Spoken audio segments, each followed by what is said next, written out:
Il y avait un grand rav qui s'appelait le Rabbi Simchat Zissel Mikelem. Et il donnait beaucoup de discours de Dvar Torah, etc. Non, de l'autre côté. Non, c'était bien. Hein? J'ai pas compris. J'ai pas demandé. Et tous les ans, à la veille de Shavuot, il faisait le même shiur. Alors qu'il donnait toujours des shiurim différents, évidemment. Et tous les ans, il parlait de la même chose, etc. On a déjà fait une fois son Dvar Torah. Mais c'est vrai que moi aussi, j'ai tendance chaque fois à revenir sur les mêmes idées à l'approche de Shavuot, parce que Shavuot, c'est une fête où on est obligé d'être prêt. Vous voyez, c'est-à-dire que quelqu'un qui n'est pas prêt à Shavuot, il peut rater Shavuot. C'est pas comme Pessah ou Sukkot, qui sont d'ailleurs des fêtes dans lesquelles il y a beaucoup de choses à préparer. Là, il n'y a rien à préparer. Il n'y a pas de mitzvah de Shavuot particulière. Par contre, ce qui est important, c'est d'être prêt, c'est-à-dire de savoir vraiment qu'est-ce qu'on va vivre ce jour-là. Alors, nous, on va vivre donc l'anniversaire, entre guillemets, de Matan Torah. Et en fait, il faut comprendre qu'est-ce que c'est Matan Torah. C'est pas seulement une date à laquelle on a reçu la Torah, voilà, à partir de ce jour-là, on a reçu la Torah, c'est une date à laquelle il s'est passé quelque chose, et cette chose-là, elle est ancrée en nous, définitivement. Et ça, c'est grâce à ce qui se passe le jour de Shavuot.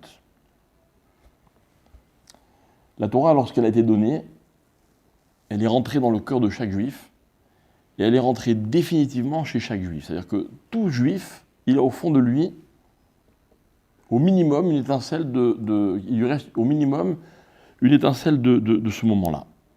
Pas tout le monde en est conscient, ça se voit pas toujours, mais c'est un fait. Ok? Alors ça, c'est grâce à quoi? D'après vous, qu'est-ce qui a fait que ce moment-là, il a tellement marqué, quoi? D'abord, vous êtes d'accord avec moi que tout juif, il a une étincelle de Torah dans lui? Ouais? Tous. Même les juifs, même ceux qui veulent tuer les rabbins. Je ne sais pas si vous avez suivi les polémiques, là. Tout juif. Grâce à Matan Torah. Ok? Hein? Parce que tout le monde était présent. D'accord. Même celui aujourd'hui qui fait rien du tout, et ben son arrière-grand-père, il était présent à Matan Torah. Son arrière. D'accord, mais il y a beaucoup de choses auxquelles on était présents, ou nous, ou nos ancêtres, mais il nous en reste rien. Il nous en reste rien. C'est-à-dire que c'est pas juste parce qu'on était présent. Tu sais, quand des fois on est présent, après on oublie ce qui s'est passé. Là aussi, on a oublié beaucoup de choses. Malheureusement, on n'a pas la Torah de, comment dire, elle n'est pas intacte, la Torah. Mais il reste des choses qui sont indélébiles. D'accord? Et en fait, ce qui s'est passé, c'est que le matin de Torah, ça a été un événement, une expérience qui a été tellement forte que c'est impossible que ça s'oublie. Par exemple, on avait fait un cours une fois, mais c'est pas de ça que je veux parler, mais agave, je le mentionne. Qu'est-ce qu'il y a eu au matin de Torah d'unique?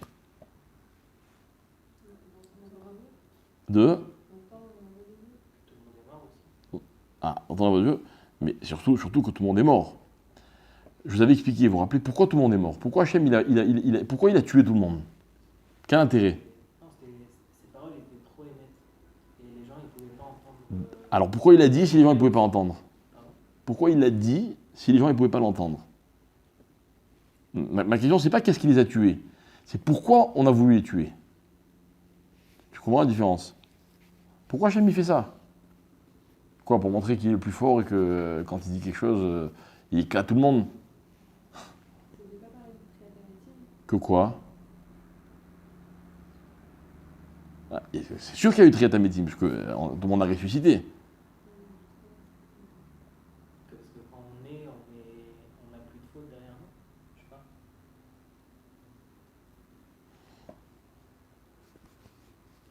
C'est vrai aussi qu'au moment de Matan Torah, on était comme tout neuf par rapport à toutes nos avérotes.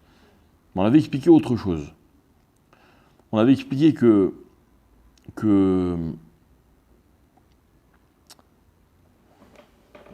on va expliquer dans un instant. D'accord. Moi d'abord, ce que je veux qu'on comprenne, c'est que le moment de Matan Torah, il y a une mitzvah selon le Ramban, Moshe ben Nachman. Selon le Ramban, il y a une mitzvah, il y a un commandement négatif de ne pas oublier le moment de Matan Torah. Il y a un passage qui dit dans la Torah, dans Vaetranan, c'est la paracha où on nous redonne les. Enfin, c'est la deuxième fois qu'on cite les 10 commandements, Matan Torah, etc. Et là-bas, il y a marqué, avant qu'on nous redonne les 10 commandements, il y a marqué dans le passouk, Ushmartem, Vaasitem, Ki, Chochmatrem, Obinatrem, les Nehamim, vous garderez la Torah, vous la pratiquerez, elle est votre Chochma, votre Bina, par rapport à toutes les autres nations, etc., etc. Et après, le passage qui dit, Rak, Ishamer Lecha, garde-toi, ou Shmor Nafshecha Meod, et garde bien ton âme, Pen Tishkar et Adevarim, de peur que tu oublies les choses, Asher Raou et Necha, que tes yeux ont vu. D'accord? Et après la Torah dit, Veodatam levanecha velivnevanecha, et tu les enseigneras à tes enfants et à tes petits-enfants. La mitzvah l'otaasé, c'est pen tishkar et adevarim. De peur que tu oublies, de peur que dans la Torah, d'après certains chachamim, quand la Torah elle dit de peur que, c'est comme si elle te disait lo pen tishkar, c'est comme si elle te disait lo tishkar. Tu n'oublieras pas. Pen tishkar, de peur que, c'est-à-dire elle te met en garde, attention, il ne faut surtout pas que. Ok? Alors qu'est-ce qu'il ne faut pas oublier? Adevarim, asher hao enecha. Ces choses que tes yeux ont vues. De quelles choses il s'agit? Alors Rachid dit, de peur que tu oublies le émet de ces choses-là. Ok? Le Ramban il dit différemment. Le Ramban il dit, et adevarim asher hao enecha, c'est quoi? Ce que tes yeux ont vu, c'est Matan Torah. C'est quoi Matan Torah? Plus précisément, ce que les Chachamim appellent le Ma'amad Har Sinaï. C'est ce moment-là dans lequel on est tous au Har Sinaï et on reçoit la Torah. Et on nous dit, attention, tu n'as pas le droit d'oublier ce moment-là. Ça veut dire quoi? Ça veut dire que, indépendamment de ce qui a été dit à Matan Torah, le moment de Matan Torah, il ne faut pas l'oublier. Ok? Vous saisissez? C'est-à-dire qu'en fait, la Torah, apparemment, elle accorde une importance pas seulement au contenu, mais au décor. Ah, il s'est passé des choses extraordinaires. Vous êtes tous morts. Toute la nature, elle s'est figée. Vous avez vu les sons. Vous vous rappelez? Ils ont vu, Roim et Takolot. Vous avez entendu la voix d'Hachem, comme tu as dit tout à l'heure. Toute cette expérience-là, attention, il ne faut pas l'oublier. Assourd de l'oublier. Et si on l'oublie, qu'est-ce qui se passe? Ouais. Mais quoi encore? Regardez. Que quoi? Par rapport à? Eh ben. Non, et si on oublie, qu'est-ce qui se passe? Ok, on a enfreint un commandement. Et après? C'est quoi, c'est pourquoi il ne faut pas oublier le moment lui-même. Le Rambam, et là cette fois-ci je cite Maïmonide, il dit comme ça, il y a 13 fondements de l'Aïmouna. Vous les connaissez? C'est que normalement il faut les dire tous les jours. Ouais. Shlosh Esre Ikarim Shala Torah Akdosha. Le Rambam il dit comme ça, chaque homme il doit dire tous les jours, Ani Ma'amin Be'emuna Shelema, je suis Ma'amin de façon entière, 13 choses. D'accord? Première, chez Akadosh Baruch Hu, Matsui Mashgiach. Hachem, il est présent dans le monde et il surveille tout. Il est un, il n'a pas de corps, il est avant tout Kadmon et Cholak Doumim, etc., etc. Puis après, la Torah, on nous dit comme ça,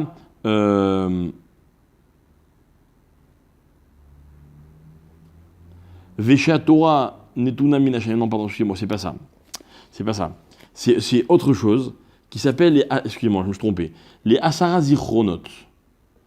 Les Esser Zechirot, excusez-moi. L'homme, il y a aussi une halakha qui dit que tous les jours, on doit se rappeler de 10 choses. 10 choses, ok? Et c'est quoi ces 10 choses? Donc, normalement, il y a une halakha qui dit qu'on doit tous les jours citer les 13 articles de foi.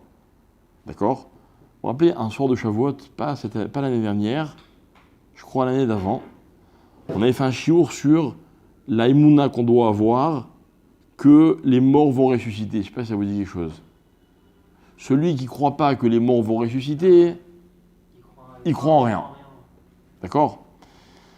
Après, on dit les Esser Zechirot. 10 choses dont l'homme est obligé de se rappeler. Il ne faut jamais les oublier. Yetziat Mitzrayim, Shabbat, Man, Amalek. Et la 5e, c'est Mahamad Har Sinaï. D'accord? C'est quoi Mahamad Har Sinaï? Bravo. L'événement. Attention, il y a eu le Mahamad Har Sinaï. On ne nous dit pas qu'on doit se rappeler de ce qui a été dit là-bas. On doit se rappeler de ce moment qui s'appelle Mahamad Har Sinaï. Le moment où on était tous devant le Har Sinaï et Hachem il a donné la Torah. Ok? C'est quoi cette histoire? Cette histoire, c'est que, comme par exemple on dit dans Pirkei Avot, vous connaissez la première Mishnah de Pirkei Avot? Vous connaissez, non? Ah, vous exagérez là-haut. Ouais. Alors Moshe il reçoit la Torah du Sinaï, après. Ouais, il la donne à Yoshua, après. Ouais. Zekenim li Nevi'im d'abord. Et les Nevi'im au Anshe Tzedek Gdola. D'accord? Alors regardez. On nous raconte quoi? La transmission de la Torah. Donc la Torah elle a été donnée aux Anshe Knesset Gdola, les gens de la grande assemblée. Par qui? Par les Nevi'im, les prophètes. Les prophètes, ils l'ont reçu des anciens.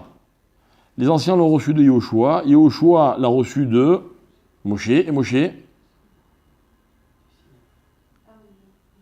avez des réponses. Ouais, et c'est quoi la réponse? Il a reçu du Sinaï. C'est l'entité du Sinaï. C'est le Sinaï qui lui a donné la Torah. Pas ça qu'on a dit. Parce que c'est pas vrai. La Torah, il l'a reçue dans le ciel, Moshe. Il l'a reçue dans le ciel. Et elle a été donnée aux hommes au Sinaï. Alors pourquoi on me dit qu'il a reçu au Sinaï? C'était ça, c'était la question. C'est ça la question. Et la réponse, c'est quoi? La réponse, c'est que, il ne faut pas lire la Mishnah comme ça, il faut lire Moshe Kibel. Moshe, il a reçu. Qu'est-ce qu'il a reçu, Moshe? Torah mi Sinaï. C'est pas un lieu. C'est pas il a reçu au Sinaï. La Torah qu'il a reçue, c'est une Torah mi Sinaï. C'est comme un adjectif. C'est quoi Torah mi Sinaï? C'est une Torah qui a été donnée dans une circonstance qui s'appelle Sinaï, Har Sinaï.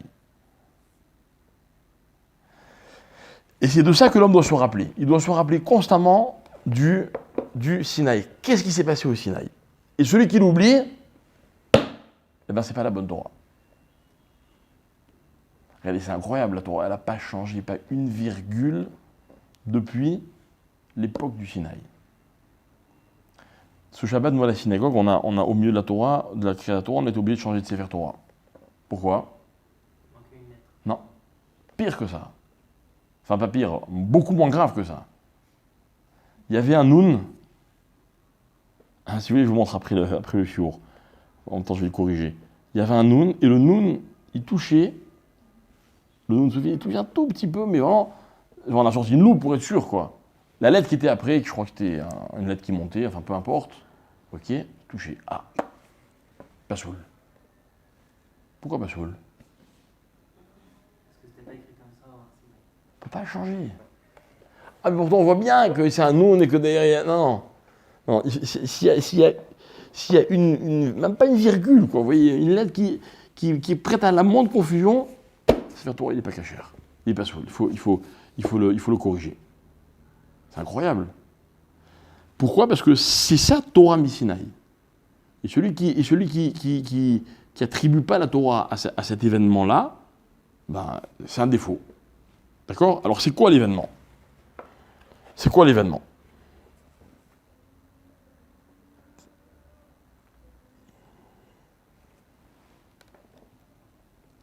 Ok, alors ce qu'on va essayer d'expliquer. Regardez, on va faire une comparaison. On va dire comme ça. Vous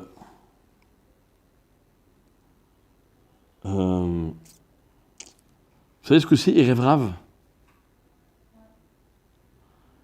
C'est quoi Erev Rav? Hein? Alors, ils sont quoi à l'origine, eux? Ils sont juifs ou pas? Mais à la base, ils sont juifs ou ils sont pas juifs? Ils sont pas juifs. Plus tard dans la Torah, ces Erev Rav, on va les appeler Asaf Souf. Je ne sais pas si vous vous rappelez cette expression. Asaf Souf, c'est dans quel paracha? Lorsque les bénis Israël ils demandent de la viande, ça va être bientôt là. Lorsqu'ils demandent de la viande, etc., Moshe il se met en colère, etc. Ok, on va les appeler Asaf Souf. Ok? C'est quoi Asaf Souf? Asaf Souf, certains disent c'est Erev Rav. Mais est-ce que ça veut dire que c'est Erev Rav parce que génétiquement, ils descendent pas du peuple juif? Voilà, ça dans Parashat Béalotecha, pas ce qu'on va dire ce Shabbat, c'est ce qu'on va dire la semaine prochaine. Ok? Quoi, ils ont râlé, ils voulaient de la viande, etc. La Torah les appelle Asaf Souf. C'est qui Asaf Souf? Donc certains disent Asaf Souf, Rashi dit Elou Erev Rav. La Gemara demande Erev Rav, génétiquement, c'est pas des juifs. Est-ce qu'un juif génétiquement juif peut devenir Erev Rav, peut devenir Asaf Souf? La Gemara dit un truc incroyable. Elle dit un juif qui faute, même s'il fait les pires avérotes de la Torah, il reste juif. Vous savez ça? Il reste juif. Même s'il convertit, il reste juif. La Gemara là-bas, elle laisse entendre que, par contre, un juif qui remet en question certaines choses, il peut devenir Erev Rav. Comme ça dit la Gemara dans Sanhedrin. Donc ça veut dire que quoi que Erev Rav, c'est pas un problème génétique. C'est pas la filiation. Alors c'est quoi Erev Rav? Erev Rav, c'est quelqu'un qui prend de la Torah ce qui l'intéresse. C'est pas qu'il faute. Un fauteur, il fait les pires avérotes. Dans sa pratique, dans son quotidien, on dirait qu'il reste rien de juif. Ok? Par exemple, quelqu'un il fait une chose, la Torah elle appelle ça une abomination, il reste juif. Le problème, c'est qu'il faut juste qu'il accepte que la Torah, voilà ce qu'elle pense de ça. Ça ne lui enlève rien ni de son judaïsme, ni de sa judaïcité, ni de quoi que ce soit. Ok? Mais quelqu'un qui va essayer de transformer la Torah, la Torah, c'est pas vraiment ce qu'elle a voulu dire, ou alors peut-être on peut la comprendre différemment, ou alors elle a parlé à l'époque. Ça, c'est Erev Rav. Pourquoi? Exactement, ils adaptent. Tout à fait, exactement. Le drame, c'est d'adapter. D'accord? Quelqu'un qui n'est pas Mekabel la Torah Misinaï, il est en danger de Erev Rav. C'est-à-dire quoi? C'est-à-dire qu'il accepte la Torah, mais attention, pas dans ces circonstances. Et en fait, on va essayer de définir que la circonstance, elle est, comment dire, elle détermine ce qui se passe.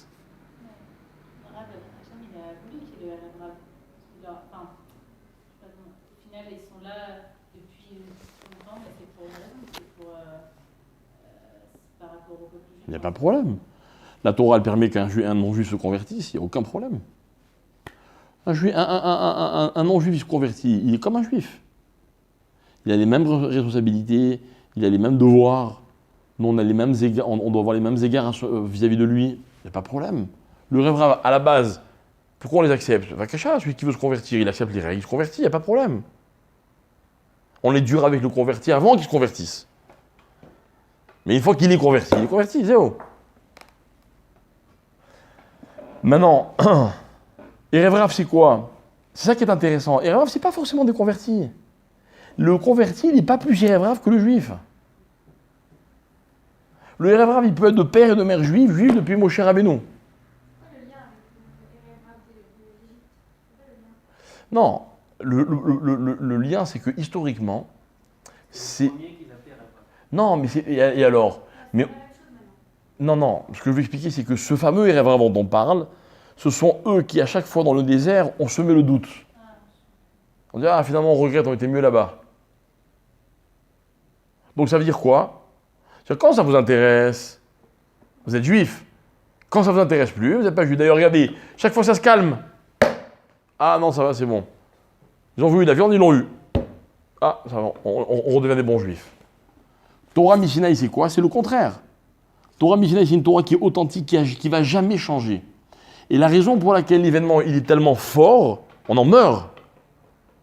C'est pour que justement, dans la mémoire, dans le souvenir des choses, hein, ce soit très clair.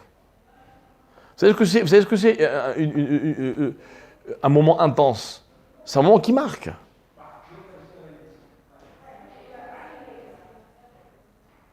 C'est des gens qui se trompent, ça. D'accord? Un moment intense, un moment où on se rappellera, même si on ne se rappelle plus les faits, ça nous a marqué. Par exemple, je vous donne un exemple, très simple. Il y a une mitzvah de réjouir un marié et une mariée. Ok? Pourquoi quand on se marie, il faut faire une très belle robe et un très bel orchestre, et on danse, et on chante, et on mange. Tout ce décor, à quoi il sert? À quoi il sert? Vous venez me voir, on me dit, voilà, je vais me marier, pas beaucoup d'argent, je préfère faire un petit mariage, 10 personnes, tac, tac, formalité.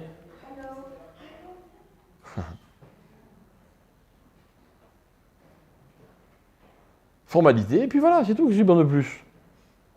À quoi ça sert? Ne me dites pas que vous n'avez jamais pensé à ça, que vous êtes allé à combien de mariages dans votre vie? Des dizaines. À quoi ça sert? C'est ce que ça coûte un mariage?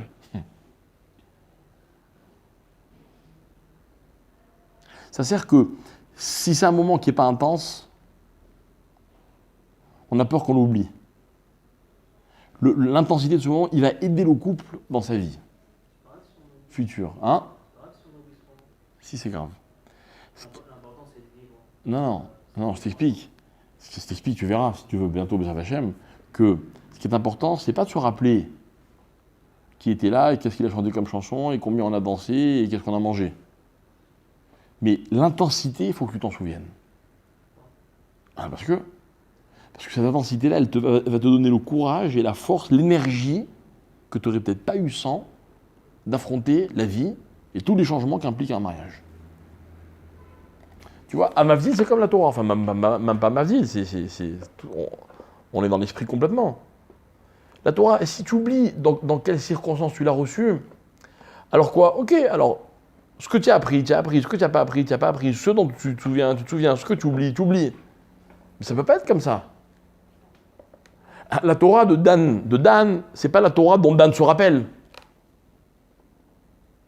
C'est pas la Torah dont Dan a envie aujourd'hui. Pourquoi? Parce que demain, ça va changer. Parce que si demain tu apprends plus, tu vas oublier. Si demain tu n'es pas d'accord, tu vas mettre de côté. Alors que si la Torah, c'est une intensité dans toute sa globalité, ok, après toi, tu fais ton parcours par rapport à elle. Mais ça ne peut pas être autrement que l'intégrité de la chose. L'intégralité, pardon. Et l'intégralité, ça passe par une émotion. Ça passe par une émotion. C'est-à-dire comme ça. Je vais schématiser. Un couple, quand il se marie, c'est pas un vrai couple. Ils se connaissent pas vraiment. Ils s'aiment pas vraiment encore. C'est vrai. Ils n'ont pas grand-chose en commun. Mais ils sont complètement mariés. Tu comprends? Ils sont complètement mariés dans les moments où un couple peut se dire, bon, est-ce que finalement on est vraiment mariés? Est-ce que c'est vraiment ça un couple? Ça peut arriver, hein? Bah, ce complètement marié là, il va aider. C'est là qu'il va jouer son rôle. Pareil pour Mamad Arsinaï. Mamad Arsinaï, c'est un moment qui va tout changer. C'est le moment dans lequel les choses, elles prennent forme. Alors, par exemple, vous aimez qu'on fête vos anniversaires? Pourquoi? Expliquez-moi pourquoi. Hein? Tu sais quoi, viens, on fait un deal, on te fait des cadeaux à une date qui nous convient mieux. Tu n'es quelle date? T'es né quelle date? Ouais. C'est une date galère. Et on prend, je sais pas moi, le 15 août, on est tous en vacances, on kiffe. Tu veux pas? Oh, si c'est pour qu'on pense à toi, on va penser à toi. Ça change quoi? Moi, je suis né le 11 septembre. Tout le monde rigole. Mais je vais pas changer. Pourquoi c'est ma date? C'est quoi c'est ma date? C'est là que je suis né. C'est quoi c'est là que je suis né? C'est là que tout a commencé. C'est dans cette date-là, dans ce moment-là, qu'il ne faut pas que j'oublie, même si je ne me rappelle pas vraiment de ce qui s'est passé, que ma vie et tout ce qui suit, tout ce qu'elle contient, c'est là que ça a commencé. Alors, je vais vous dire quelque chose, mes chers amis. La Torah, c'est pas facile. N'est-ce pas? C'est pas facile, la Torah. C'est pas fait pour être facile, d'ailleurs. Donc, ça veut dire comme ça qu'on ne peut relever le défi, on ne peut avoir la force que si on se rappelle qu'au moment où on l'a reçu, ça a été un très grand moment. Très grand moment. Moi, je vais vous dire quelque chose. Un mariage, c'est pas facile. Et c'est encore moins facile les premiers temps, contrairement à ce qu'on peut croire. C'est moi, quand je me suis marié, je me rappelle très très bien. Dans les premiers mois qu'on suivit mon mariage, j'étais invité à plein de mariages de copains qui se mariaient à la même époque, machin, etc. Qu'est-ce que je les enviais pas? Je disais, les pauvres. Tout ce qu'on appelle. Mais c'était pas galère, j'ai pas du tout de mauvais souvenirs des premiers mariages. Au contraire, c'est une période super sympa, mais pas facile. Pas facile, on se connaît pas, on n'est pas habitué, c'est un nouveau mode de vie, c'est pas évident, quoi. Pas évident. Et puis des fois, c'est évident pour vous, mais pas pour l'autre. Faut faire face, quoi. Mais l'événement, il est tellement fort que au début de son mariage, on adore revoir les photos, revoir la vidéo. Pourquoi? On veut s'imprégner de ce moment. Je suis il est venu, il m'a fait caveau, il dit c'est sympa, j'ai regardé, il a dansé. C'est trop sympa, il s'est impliqué dans ma simra. Et celui-là, purée, il s'est acheté un costard, t'as vu, spécialement pour mon mariage. Je sais pas, moi. Toutes ces choses-là, elles sont très importantes. Très importantes. Moi, il y a un monsieur qui m'a raconté un jour que quelqu'un, c'est un monsieur qui avait très peu d'argent. Et quand il s'est marié, il a fait un mariage super simple. Parce que il n'avait pas envie de gaspiller son argent. Quelques temps après, il rencontre un copain à lui. Donc c'est un monsieur qui était marié depuis peut-être 10 ans quand il m'a raconté l'histoire. Il rencontre un copain à lui qui lui dit, tu sais, ton mariage, vraiment, le traiteur, il s'est moqué de toi. C'était vraiment pas bon. Il m'a dit, ça m'a fait mal. Pourquoi ça m'a fait mal? Pas parce que c'était pas bon. Je sais, j'ai pas payé cher. J'ai fait le minimum. Mais quoi, c'est-à-dire que...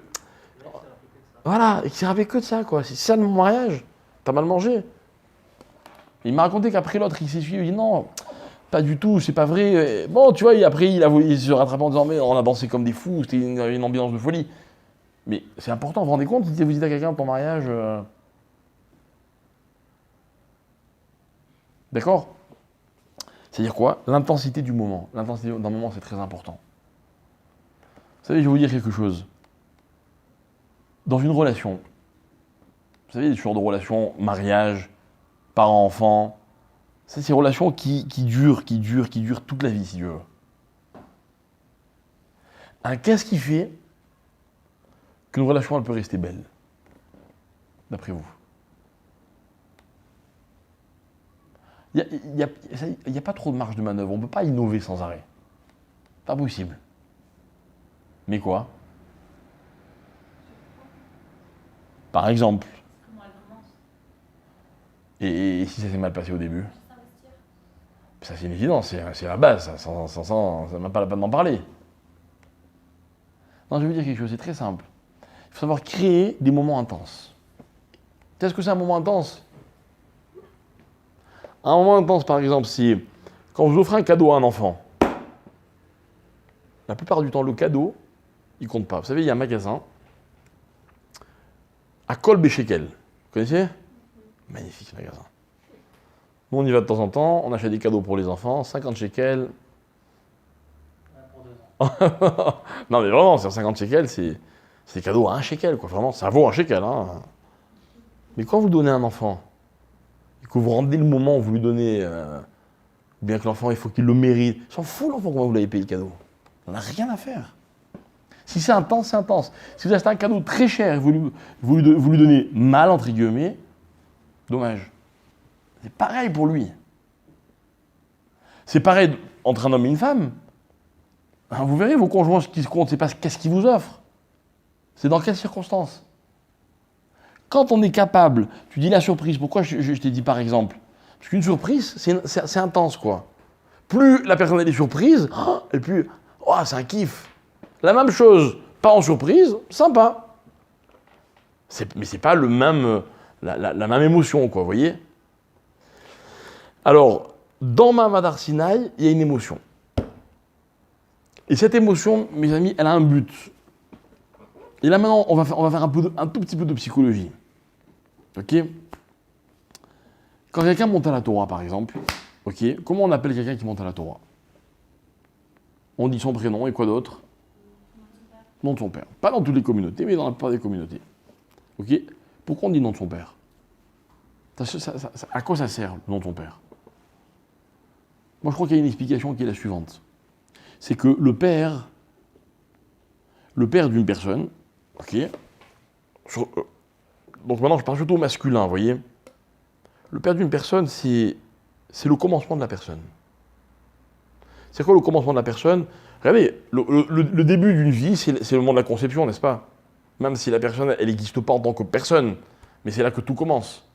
Le père, au début de la conception, il apporte pas grand-chose, hein. Il apporte très peu. Même physiquement, c'est très peu ce qu'il apporte. Mais on l'appelle Ben. Pourquoi? Parce que quand une personne, elle arrive à remonter au début du début, c'est là qu'elle peut se situer elle-même et donc se définir. Ok? Je vous donne un exemple. Là où je me trouve, je vois quelque chose. C'est très beau. Je dis, tiens, regarde. Et puis vous penchez un peu la tête, vous ne voyez pas. Pourquoi vous ne voyez pas? Parce que moi, je vois, mon regard, il part dans une direction, il y a un angle qui est très précis. Ok?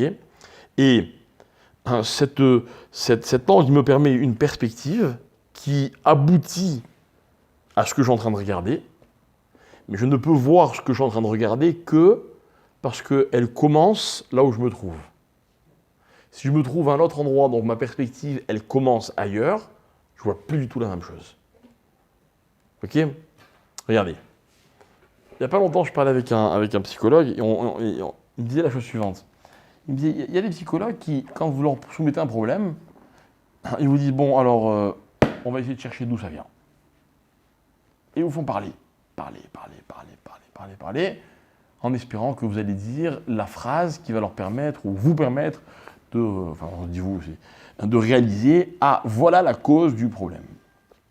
Lui me disait, moi, c'est pas comme ça que je vois les choses. Il est un peu original. Il dit, non, moi, je pense qu'il faut peut-être, plutôt que de perdre du temps à étudier tout le parcours d'une personne, il faut juste remonter au point de départ. Au point de départ. Et le point de départ, c'est quoi? C'est que chacun, au moment où ça commence, il a une part de tout. D'accord? Il a sa dose. C'est dans cette dose-là qu'il faut chercher. Exemple, au moment de la naissance, qu'est-ce qui se passe? Dans toutes les maternités du monde, qu'est-ce qu'on fait au moment de la naissance? Si Dieu veut, si tout se passe bien, on prend l'enfant et on le donne à sa mère. Pourquoi? Pourquoi? Vous savez ce qu'il fait l'enfant quand il arrive au monde? Il pleure. Pourquoi il pleure? Ouais, ça c'est l'explication technique. Mais pour ça, je suis rabbin, vous avez oublié. Je ne suis pas médecin. Hein? Aussi, en un mot, il vient traumatisme. Il vient traumatisme. Ça l'angoisse, quoi. C'est-à-dire qu'il est confortablement protégé dans le ventre de sa mère. Il est dans sa mère. Il n'a aucun souci. En plus, nous, on sait qu'il apprend la Torah avec un malach. Il sort. Ah, il est détaché de tout. À lui de se débrouiller tout seul. C'est un traumatisme. Alors, qu'est-ce qu'on fait? On le prend et on le met sur sa mère pour qu'il sente que, non, t'inquiète pas, mon fils ou ma fille, tu n'es pas toute seule. On est là. Vous croyez que c'est ridicule? hyper important. C'est hyper important. Moi, je peux vous dire une chose. Quand on s'est mariés, ma femme et moi, au début de notre mariage, la première et la deuxième grossesse, ma femme, elle voulait accoucher en France, et ça l'a rassurée. Là-bas, on connaît le système, machin, etc. Ok. Notre troisième enfant, il est né en Israël. Mais on l'a pas vraiment choisi, elle n'a pas pu voyager, etc. Bon, donc et puis elle avait l'angoisse des hôpitaux en Israël, c'est complètement une autre ambiance, etc. Vous savez ce qui se passe en Israël quand vous accouchez? Ils font des à l'enfant. Moi, je peux vous dire, hein, la sage-femme qui a accouché ma femme, donc pour la première fois en Israël, et vas-y, elle sortait des psukim, et répète après moi tel pasouk, et dit ceci, et machin, etc. J'étais épaté, quoi. Je me dis, mais quelle bêtise d'avoir accouché en France. Et pourtant, avec un gynécologue juif, religieux, machin, mais bon, autour du gynécologue, il y avait d'autres personnes qui étaient, d'accord? Dommage, quoi. Ça veut dire qu'en fait, écoutez bien, dans la vie, il y a un concept. Ce concept, on va l'appeler en hébreu, on va l'appeler la Nekudat Ha'atrala. Nekudat Ha'atrala, c'est le point de départ. Le point de départ, c'est lui qui détermine tout le reste. Vous avez vu, je vous l'ai expliqué en physique. Je me trouve là, je vois là. Si je me trouve ailleurs, la perspective n'est pas la même. Et en fait, quoi? Plus je vois loin, et plus le point de départ va déterminer l'axe, donc la différence, elle va être importante. C'est-à-dire que dans une expérience qui dure pas longtemps, le début, ma foi, il est déterminant, mais pas sans conséquences extrêmes. Mais quand on parle de quelque chose qui va durer très longtemps, le début, il a des conséquences qui sont beaucoup plus importantes. N'est-ce pas? Voilà, on nous parle de la Torah. On va nous donner la Torah. Si on n'est pas capable, si on oublie comment ça a commencé, c'est-à-dire si on perd ce Nekudat Ha'atrala, ce point qui va déterminer la perspective, eh bien, il faut que vous sachiez que toute la Torah elle peut être différente. Toute la Torah peut être différente. Vous vous rappelez l'histoire de Moshe et de Rabbi Akiva? Moshe, quand il a quitté le monde, avant de quitter le monde, il a demandé à Hachem de lui montrer qu'est-ce que la Torah elle allait devenir. Alors Hachem, il lui montre quelle est l'histoire de la Torah. Et à un moment, il assiste à un shiur donné par Rabbi Akiva. Et Moshe est très inquiet parce que Rabbi Akiva, il a des tonnes d'élèves et il ne comprend rien à ce que raconte Rabbi Akiva. Il dit, ouais, qu'est-ce qu'ils ont fait de ma Torah? Qu'est-ce qu'ils racontent? J'ai jamais dit ça, moi. Et à la fin du shiur, il y a un élève qui lève le doigt, il raconte la Gemara, il lui dit, d'où tu sais? Il demande à son Rav. Et qu'est-ce qu'il répond à Rabbi Akiva? Halacha les Moshe Misinaï. C'est-à-dire, je le tiens de mon maître, qui le tient de son maître, depuis Moshe Rabbeinu, qui lui-même l'a reçu au Sinaï. La Gemara dit Moshe, il dit, ah ça va, t'es rassuré. Le marchand, il demande, mais pourquoi, qu'est-ce qui a rassuré Moshe? Encore pire, tu dis au nom de Moshe quelque chose que même Moshe ne connaît pas. Et la réponse est la suivante, c'est que Moshe il s'est dit, si Rabbi Akiva, sa source, c'est l'origine, même si moi aujourd'hui dans ce qu'il dit je ne comprends pas, mais je suis tranquille, parce qu'il n'y a pas de risque. Si moi je vous dis quelque chose, je vous dis c'est Ravintel qui me l'a dit, vous savez vous pouvez demander à Ravintel, n'est-ce pas? Non, je ne vais jamais le dire exactement comme lui il a dit. Et lui, il va vous dire non, moi, ah oui, j'ai pas été fatigué, mais moi j'ai vu dans un tel Sefer. Vous allez voir le Sefer, ah, il y a encore autre chose. Et le Sefer, lui, il ramène une autre référence, et ainsi de suite. On arrive jusqu'à Moshe Rabbeinu. Donc la Torah, elle est authentique.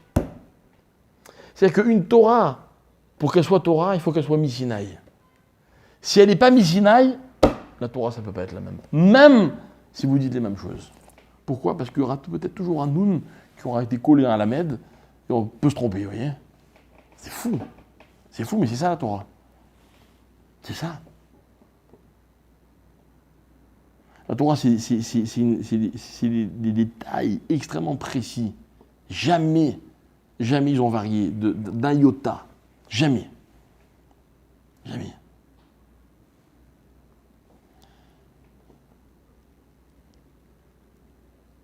Qu'est-ce qu'on m'a raconté récemment? On m'a raconté qu'on prend un verre. Dans un verre, il y a autant d'atomes dans un verre, il y a autant d'atomes que ce qu'il faudrait de verre pour remplir l'océan. D'accord? Et qu'à l'intérieur de ces atomes, il y a une espèce de... J'ai oublié comment ça s'appelle, hein, ça ressemblerait à une... Hein? Ça ressemblerait à une espèce de fil. Hein? Et si on grandit l'atome à la taille du système solaire, la taille de ce fil-là, il serait de la grosseur d'une corde. Un truc de fou, quoi. Un truc de fou, c'est que la petitesse des choses, mais sans lesquelles rien n'existerait.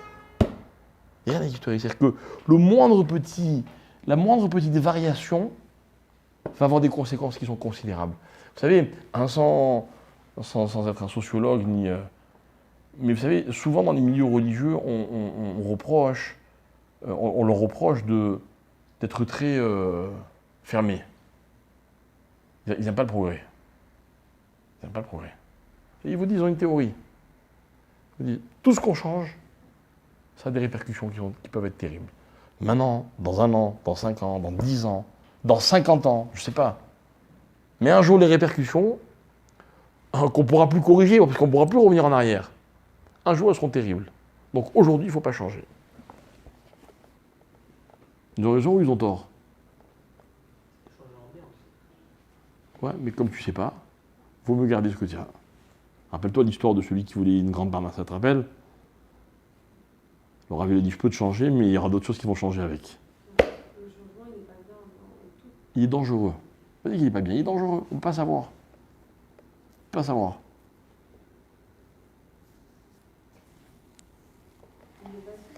Hein? L'innovation, c'est une forme de changement, bien sûr. Pas innover et rester identique. Il y a des choses qu'on a innovées qui aident dans la Torah. J'aimerais bien savoir comment ils faisaient vendredi soir la lumière de la bougie. Enfin, dans une synagogue, c'était que de la bougie, s'il y a un peu de vent, la lumière. Tu sais que des fois, il y a des pannes d'électricité. Ça arrive, hein? J'en sais rien. Je sais pas. Mais est-ce qu'il faisait moins Shabbat? Est-ce qu'il faisait moins bien Shabbat? Alors toi, aujourd'hui, ton Shabbat, c'est la lumière, la clim ou le chauffage, machin. C'est ton Shabbat, ok. Tu vis dans un monde, il n'y a pas de problème. D'ailleurs, ça pose pas de problème dans l'absolu. Pourquoi? Parce que quand on arrive dans la Torah à trouver une référence, ben, c'est incroyable qu'il y a une halakha par rapport à l'électricité. Alors que la Torah elle a été donnée à une époque où on ne peut même pas envisager qu'un jour il y aurait l'électricité. Donc je ne te dis pas qu'on rejette tout en bloc. Ok? Je ne te dis pas qu'on rejette tout en bloc. Mais on est très prudent par rapport au changement.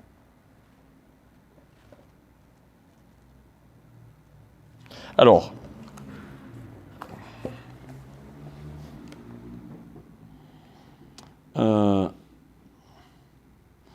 regardez, pour bien illustrer ce qu'on est en train d'expliquer, on est au Har Sinaï.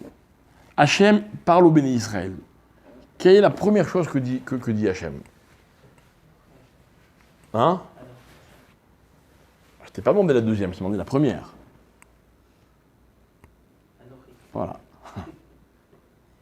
C'est-à-dire comme ça, écoutez bien. Je vous le dis toujours. L'origine, c'est le début, toujours. D'accord? Donc le début de la Torah enseignée à l'homme, c'est quoi? C'est Anochi. C'est-à-dire quoi, Anochi? Je suis ou je. Ok? Alors moi, maintenant, on va réfléchir 2 minutes. Le premier mot de la Torah, c'est « je ». Alors, quand vous m'enseignez le mot « je », moi qui suis votre élève, je l'ai appris de vous, il veut dire quoi pour moi « je » ? Comment je m'en sers ?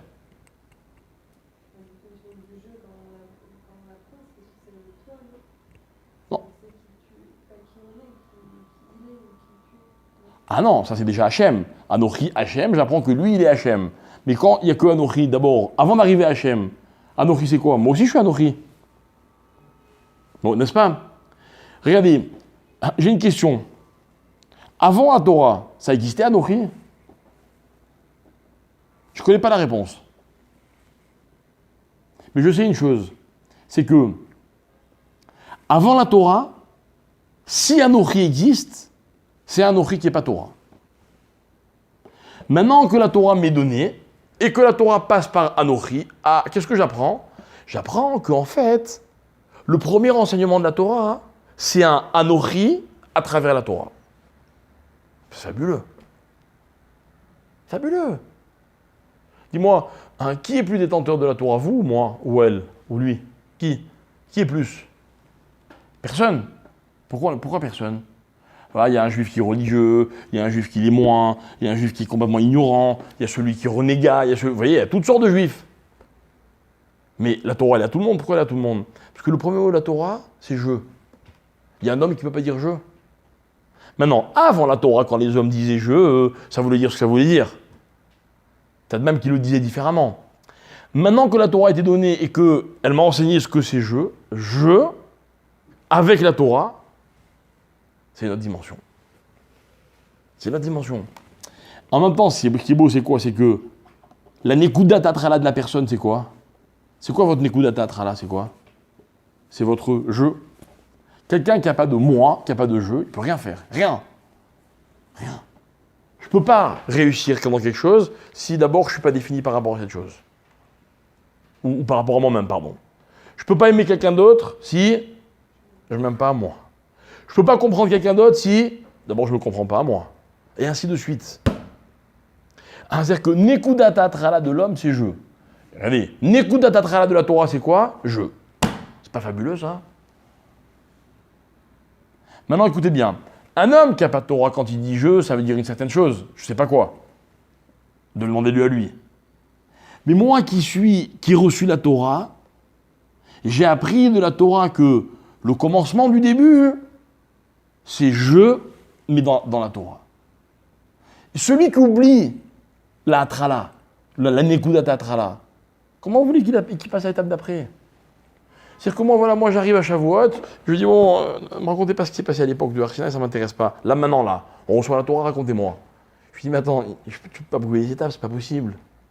Si tu ne comprends pas ce qu'il y a eu au moment de Matan Torah, donc tu sautes une étape, c'est comme si au lieu de commencer par Anochi, tu commençais la Torah par Hachem. Celui qui commence la Torah par Hachem, mes chers amis, vous savez quoi? Il ne peut pas comprendre la Torah. Parce que Hachem, il peut s'imposer à l'homme, mais seulement s'il dit un jeu que moi aussi je peux prendre pour moi. Maintenant, moi je ne suis pas Hachem, je ne peux pas dire Anochi Hachem, mais Anochi je peux dire. N'est-ce pas? Voilà un exemple de ce que c'est que Nekudata Atrala. Vous êtes d'accord avec moi que ça c'est une condition sine qua non pour étudier aussi la Torah? S'il n'y a pas de Anochi, il n'y a pas de Torah. Imaginez, moi je donne cours, et puis dans mon cours, je dis des choses, et puis ça exclut certains. Vous voyez, ceux qui sont au fond, ça les exclut. C'est un chiour, ça? C'est pas un chiour, c'est le contraire. C'est un chiour dans lequel, ça pourrait être un dans lequel il dit, ah non, toi, ça ne te concerne pas. Hein. C'est pas un chiour. La Torah n'exclut pas. La preuve, c'est qu'elle commence par Anochi.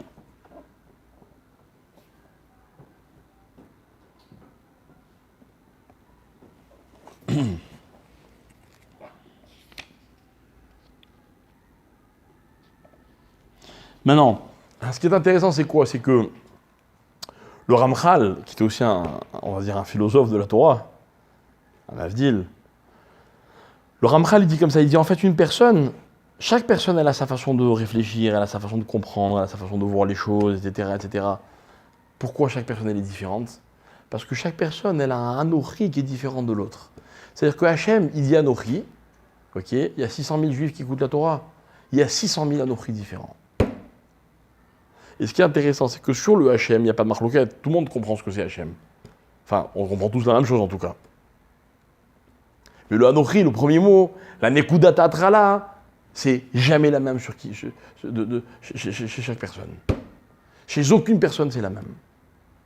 Alors, nous, ce qu'on veut, et c'est ce que là, le Ramban, il nous explique, il nous dit, regarde, tu ne peux pas te permettre d'oublier le moment de Matan Torah, de Mahamad Har Sinaï. Le moment dans lequel les choses, elles commencent. Si tu oublies le moment où ça commence, ben quoi? Ben c'est toute ton existence à toi, c'est toute ton existence par rapport à la Torah, hein, qui est remise en question, qui est différente, qui est fausse. Donc si c'est faux, donc je ne peux pas comprendre la Torah. Je vous avais raconté qu'il m'est arrivé plusieurs fois qu'on me pose des questions dans mes cours. Et la question qu'on me pose, j'ai pas de réponse. J'ai pas de réponse parce qu'il n'y a pas une question. Quelqu'un qui m'avait dit un jour dans un cours, ah, Shabbat, non, vous dites que c'est agréable, moi je trouve que c'est nul, Shabbat c'est une galère. C'est une question. Mais j'ai pas de réponse. Pourquoi j'ai pas de réponse? Parce que c'est pas une question par rapport à Shabbat, c'est une question par rapport à la personne. Pourquoi elle aime pas le Shabbat? Qu'est-ce qu'elle a vécu? Comment elle vit le Shabbat? Ah, je comprends pourquoi elle, c'est un problème. Je parle avec un gars, il me dit, ah non, moi j'aime pas Shabbat, parce que j'aime pas prendre la voiture. Je peux pas lui répondre, non, mais Shabbat c'est bien. Shabbat c'est mieux que de prendre la voiture. Vous comprenez? Il faut que j'arrive à trouver un message dans lequel il va se dire que par rapport à lui, ça peut être aussi bien que par rapport à d'autres qui adorent le Shabbat. Mais si je ne remets pas ça à sa personne à lui, à ce qu'il est, mon message sur le Shabbat, il ne peut pas passer. Il ne peut pas passer. Donc c'est quoi Anochi? Anochi, c'est la Nekuda Tatrala de chaque personne qui fait que finalement, chacun il voit les choses différemment. Donc quand je dis Shabbat, chacun voit les choses différemment. Pour chacun d'entre nous, Shabbat c'est une chose. Mais la Torah elle parle du même Shabbat. Oui, mais comme elle parle à chaque Anochi que nous sommes, donc chacun il a une perception différente du Shabbat. Et tout le problème, c'est de définir d'abord ce qui est Anochi. C'est la raison pour laquelle la première mitzvah que la Torah, que Hachem lui donne au peuple juif, c'est quoi? C'est le Zman. Rosh Chodesh. N'est-ce pas? C'est la raison pour laquelle, dans la Mishnah, Shavuot, c'est aussi appelé Rosh Hashanah. Pourquoi? Parce que c'est là que les choses elles commencent. Zman, Chodesh, c'est le nouveau mois, Chadash. Mais si on n'est pas capable de revivre cette dimension de Chadash, de Hitratshut, on ne peut pas arriver au don de la Torah, c'est pas possible. Alors, dans quelques jours, on arrive à Shavuot. Okay, c'est quoi Shavuot? Shavuot, c'est l'anniversaire de Ma'amad Har Sinaï. L'anniversaire de Ma'amad Har Sinaï. L'anniversaire de Ma'amad Har Sinaï, c'est-à-dire que c'est là que les choses commencent. Donc c'est là que moi, j'ai une opportunité qui m'est donnée une fois par an de me resituer par rapport au don de la Torah. D'ailleurs, on dit qu'à Shavuot, on est jugé sur la Torah à laquelle on va accéder dans l'année qui vient. Quelqu'un qui fait bien Shavuot, il mériterait d'avoir beaucoup de Torah dans l'année qui vient. Il va comprendre plein de choses, il va trouver plein de réponses. Quelqu'un qui, entre guillemets, rate son Shavuot, il aura peu de Torah dans l'année. C'est incroyable. C'est exactement comme à Rosh Hashanah. Rosh Hashanah, on prie pour avoir la vie, la parnassa. Il y a plein de choses qui sont décidées à Rosh Hashanah. La Torah, elle est décidée à Shavuot. Parce que c'est ça, le début du parcours de la Torah dans la vie de l'homme. Alors, bon, voilà, je vais m'arrêter là parce qu'il est tard. Maintenant, il y a encore beaucoup d'histoires. Je ne sais pas si vous vous rappelez, on avait un jour parlé de l'histoire du serpent et du scorpion. On avait dit que le scorpion, c'est l'animal le plus dangereux parce qu'il est au Caire. Le scorpion, il symbolise dans la Torah le doute d'une personne par rapport à elle-même. Dans la vie, quelqu'un qui doute de lui-même, on ne peut rien lui demander. On ne peut pas lui demander. Alors, ce Shabbat, encore une fois, à la synagogue, on a eu un petit garçon qui a fait sa bar mitzvah cette semaine. C'est un petit garçon qui est malade. Il a préparé une montée. C'était très, très émouvant. Une montée. Et au milieu de la montée, il s'est mis à pleurer. C'était terrible, le pauvre, j'avais une peine pour lui. Pas au milieu, presque à la fin. Il manquait 3-4 versets. Et il se met à pleurer. En fait, il a fait une erreur dans le premier verset. On l'a repris. Donc après, il est un peu déstabilisé. Et arrivé vers pratiquement la fin, il se met à pleurer. Il dit à son père, je peux plus, je vais pas y arriver. C'est un enfant malade, hein. Et son père, avec beaucoup de douceur, il était derrière lui. Il dit, mais non mon fils, t'inquiète pas, tu vas y arriver. Et il fait encore quelques mots, et il s'arrête. Allez, encore, t'inquiète pas, tu vas y arriver. Et il arrive jusqu'au bout. Et après, vraiment, c'était très très émouvant. C'était déchirant à la limite comme scène. Mais en même temps, c'est quelqu'un qui allait le voir après. Il y avait un monsieur dans l'assistance qui était psychologue, il lui a dit, tu te rends compte ce que tu as fait aujourd'hui? Tu es allé jusqu'au bout de ce que tu t'étais fixé comme objectif. Ah, moi, je ne savais pas qu'il avait dit ça. J'ai fait un Vartora pendant le Kiddush, je lui ai dit la même chose. Je lui ai dit, dans la vie, ce qui compte, c'est pas ce qu'on fait. C'est est-ce qu'on atteint nos objectifs. Maintenant, écoutez bien, on ne peut pas atteindre ces objectifs dans la vie quand on doute de soi-même. Et pourquoi la Torah, pour moi, c'est ce qui donne le plus de force à l'homme. Si j'avais besoin d'une preuve, parce que le premier mot, c'est Anochi. Il n'y a pas un homme qui peut dire « j'ai pas de place dans la Torah ». C'est pas vrai. Lis la Torah, il va me dire Anochi, tu vois. Tu vois que tu as ta place ? Je. Non, moi aussi, quand je dis je. Et celui qui n'arrive pas à définir je, à dire je, il ne peut rien faire, c'est sûr. Mais comme la Torah, c'est la première chose qu'elle nous enseigne, donc qu'est-ce qu'elle veut la Torah ? Nous donner la preuve qu'on est capable si on s'y met. La Torah, c'est dur, compliqué, mais ça ne doit pas faire peur à l'homme. La Torah, elle donne à l'homme la force de faire ce qu'elle nous demande. Vous voyez ? C'est comme des études. Un jeune, il se lance dans les études, première année de médecine, c'est la galère. Mais en fait, les jeunes qui bossent, ils réussissent. Pourquoi ? Parce qu'en travaillant, ils se rendent compte qu'ils ont des capacités qu'ils ignoraient. Mais s'ils ne bossent pas, c'est-à-dire s'ils disent « ah non, je ne peux pas travailler », c'est même pas la peine, quoi. Vous voyez ? Ça, c'est le premier mot des 10 commandements. Donc moi, je ne dois pas oublier, dit le Ramban, la mitzvah, enfin pas la mitzvah, le commencement de la Torah, c'était Ma'amad Har Sinaï. Et Ma'amad Har Sinaï, c'est une expérience dans laquelle on a été complètement immergé. La preuve, c'est qu'on en est mort. Je vous avais expliqué un jour que la mort, c'est quoi ? La mort, c'est la fin de la vie. C'est quoi la fin de la vie ? C'est quand un homme, il est allé tout au bout de sa vie. Au bout. Pas une question de durée. T'arrives au bout, c'est la mort. Vous voyez, la mort, c'est pas grave. La mort, c'est juste quand on est arrivé au bout, quoi. Si on enlève l'aspect négatif, la mort, c'est rien, c'est juste le bout de la vie, quoi. Quelqu'un est dans une expérience qui irait jusqu'au bout de sa vie, on peut mourir d'une émotion. Pourquoi ? Parce que ce serait une émotion qui prend toute la vie. Et comme elle prend toute la vie, donc après, voilà, il n'y a plus rien, quoi, il n'y a plus de vie. Donc quand on a reçu la Torah, on est allé jusqu'au bout de l'expérience. Et ça, le Rambam dit, attention, il ne faut pas l'oublier. Celui qui ne l'oublie pas, il a toutes les chances de revivre la Torah dans l'authenticité dans laquelle elle nous a été donnée au moment de Ma'amad Har Sinaï. Voilà, je pense que c'est un vrai challenge, c'est un sujet sur lequel il faut réfléchir.